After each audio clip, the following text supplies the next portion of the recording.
भारत की वो जगहें जहां जाने के लिए स्पेशल परमिट चाहिए। भारत की ये डेस्टिनेशंस खूबसूरत तो हैं, लेकिन इनके दरवाजे हर किसी के लिए नहीं खुलते।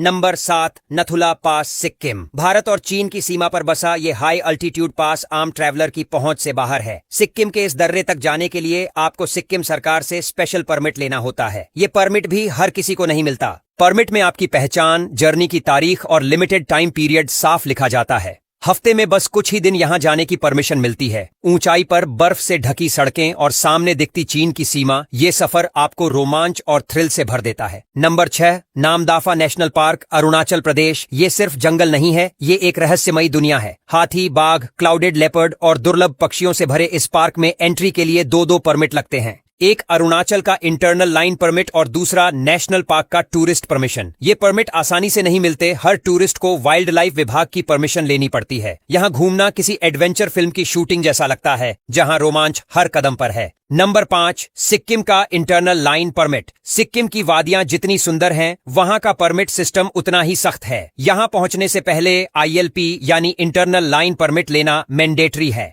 खासकर north Sikkim, Yumthang valley, Gurudongmar lake जैसी जगहों पर जाने के लिए अलग परमिट चाहिए। इतना ही नहीं, विदेशी नागरिकों के लिए प्रोटेक्टेड एरिया परमिट लेना जरूरी है। कुदरत के इतने करीब जाकर भी भारतीय सरकार हर कदम पर सुरक्षा सुनिश्चित करती है। नंबर 4, मणिपुर। मणिपुर को 2019 में इंटरनल लाइन परमिट सिस्टम में जोड़ा गया था, जिसके चलते अब यहाँ के घाटी और पहाड़ी इलाकों में घूमने के लिए ये परमिट लेना जरूरी है। ये परमिट राज्य के गेट पर ही मिल जाता है, लेकिन हर जर्नी, हर टूर की जानकारी रजिस्टर होती है। इम्फाल के आसपास के बाजार, लोकटक लेक और मोरेह बॉर्डर पर जाने के लिए परमिट अनिवार्य है। यहाँ का खूबसूरत लोकल कल्चर और इंटरनेशनल बॉर्डर का नजदीक रहना इसे और भी सेंसिटिव बनाता है। नंबर 3, मिजोरम। मिजोरम की वादियों में एंटर करना किसी पहाड़ी रहस्य में कदम रखने जैसा है, लेकिन बिना परमिट के यहाँ आना मुमकिन नहीं। इंटरनल लाइन परमिट के लिए आपको राज्य के गृह मंत्रालय से पहले ही परमिशन लेनी पड़ती है। परमिट मिलने के बाद ही आप यहाँ के हरे भरे पहाड़ों, झीलों और कल्चर का हिस्सा बन सकते हैं। यहाँ सरकार हर टूरिस्ट के मूवमेंट को ट्रैक करती है ताकि सुरक्षा से कोई समझौता ना हो।